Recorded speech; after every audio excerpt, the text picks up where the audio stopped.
ஈஷா தியான மையத்தின் அரிய தகவல்கள். சுத்தமான தியான ஆற்றல் மட்டும் நிலைத்திருக்கிறது என்று கூறப்படுகிறது. தியானலிங்கம் 3 உயிர்களின் சக்தியால் உருவானது. இதை உருவாக்க பல வருடங்கள் தபஸ் செய்ததாக கூறப்படுகிறது. யோக அறிவியலின் படி 7 சக்கரங்களும் முழுமையாக சக்தி வாய்ந்த நிலையில் பிரதிஷ்டை செய்யப்பட்ட அரிய லிங்கம் இது. லிங்கத்தின் கீழ் பாதரசம் பயன்படுத்தப்பட்டதாக நம்பிக்கை. தியானலிங்கத்தின் அடிப்பகுதியில் திடப்படுத்தப்பட்ட பாதரசம் மர்குரி உள்ளதாக கூறப்படுகிறது. யோகத்தில் இதற்கு மிகுந்த ஆன்மீக சக்தி இருப்பதாக நம்பப்படுகிறது. உள்ளே சென்றவுடன் பலருக்கு அமைதி உணர்வு. சிலர் உள்ளே சென்ற சில நிமிடங்களிலேயே மன அழுத்தம் குறைகிறது என அனுபவம் பகிர்கிறார்கள். அங்கு முழு மௌனம் கடைபிடிக்கப்படுகிறது. தியானலிங்கத்தின் கூரை ஒரு இன்ஜினியரிங் அதிசயம். சிமெண்ட் அல்லது இரும்பு இல்லாமல் கட்டப்பட்ட அரிய குவியல் வடிவமைப்பு. பாரம்பரிய இந்திய கட்டிடக்கலையின் எடுத்துக்காட்டு. லிங்க பைரவி ஆலயத்தில் பெண்கள் அதிகம் வருவதற்கான காரணம் சக்தி, குடும்ப நலம், கர்ப்ப பாக்கியம் வேண்டி பல பெண்கள் வருகிறார்கள். பெண் தெய்வ சக்தி மிகுந்த இடம் என்று பக்தர்கள் நம்புகிறார்கள். ஆதியோகி சிலையின் கண்கள் ஒரு குறிப்பிட்ட திசையை நோக்கி அமைக்கப்பட்டுள்ளன. 112 அடி உயர ஆதியோகி மனிதனின் 112 சாத்தியங்களை குறிக்கிறது. சூரிய அஸ்தமன நேரத்தில் அதன் தோற்றம் மிகவும் வித்தியாசமாக இருக்கும். 1.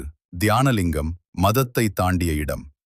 இங்கு இந்து, முஸ்லிம், கிறிஸ்துவர் என்ற வேறுபாடு இல்லை. தியானம் செய்யும் மனிதன் மட்டுமே முக்கியம் என்பதே அதன் அடிப்படை. 2. லிங்கம் பிரதிஷ்டை செய்ய 3 வாழ்க்கைகள் எடுத்ததாக கூறப்படுகிறது. யோக மரபின்படி முழு சக்தியுடன் ஒரு லிங்கத்தை உருவாக்குவது மிகவும் கடினம். இதே முயற்சி பல யோகிகளால் முன்பு தோல்வி அடைந்ததாகவும் கூறப்படுகிறது. 3. தியானலிங்கத்தில் 15 நிமிடம் அமர்ந்தால் போதும் என்று ஏன் சொல்கிறார்கள்? அங்குள்ள சக்தி அலைகள் மனித உடலின் சக்கரங்களை மெதுவாக சமநிலைப்படுத்தும் என்று நம்பப்படுகிறது. அதனால் பேசாமல் அமைதியாக அமர சொல்லப்படுகிறது. 4. உள்ளே மொபைல் சிக்னல் கூட பல நேரங்களில் குறைவாக இருக்கும் மலைகளால் சூழப்பட்ட பகுதி என்பதால் சிக்னல் பலவீனமாக இருக்கும். பலர் இதையே வெளி உலகத்திலிருந்து துண்டிக்கப்பட்ட உணர்வு என சொல்கிறார்கள். 5.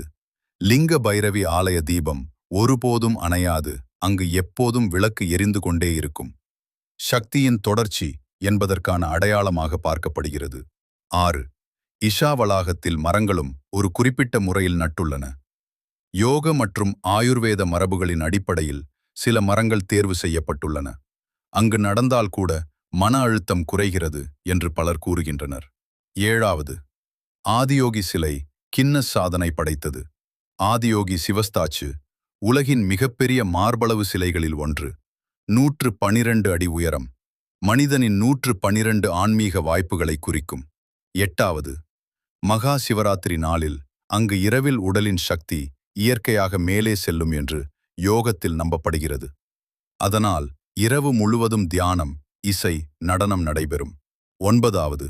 தியானலிங்கத்தின் அருகே சிலர் அதிர்வு உணர்கிறார்கள். சிலருக்கு உடலில் வெப்பம், குளிர்ச்சி அல்லது கூஸ்பம்ஸ் போன்ற உணர்வுகள் ஏற்படுகின்றன. இதை ஆன்மீக சக்தி தாக்கம் என சிலர் நம்புகின்றனர். 10. அங்கு அமைதி கூட ஒரு சிகிச்சை போல கருதப்படுகிறது. பேசாமல் அமைதியாக இருப்பதே மனதை ரீசெட் செய்கிறது என்று பலர் அனுபவம் கூறுகிறார்கள். அதனால் பல கார்ப்பரேட் மனிதர்களும் அங்கு செல்கிறார்கள். பலர் அங்கு சென்ற பிறகு உடலில் அதிர்வு அல்லது காரணமே இல்லாமல் கண்ணீர் வருவது போன்ற அனுபவங்களை பகிர்கிறார்கள். அது உண்மையா அல்லது மனதின் மாற்றமா? யாராலும் உறுதியாக சொல்ல முடியாது. ஆனால் அங்கு நிலவும் அமைதி மட்டும் ஒவ்வொருவரையும் ஆழமாக தொடுகிறது. இது ஒரு கோவில் மட்டுமல்ல, மனதை அமைதிப்படுத்த உருவாக்கப்பட்ட ஒரு சக்தி மையம். ஓம் நமஹ சிவாய. திருச்சிற்றம்பலம்.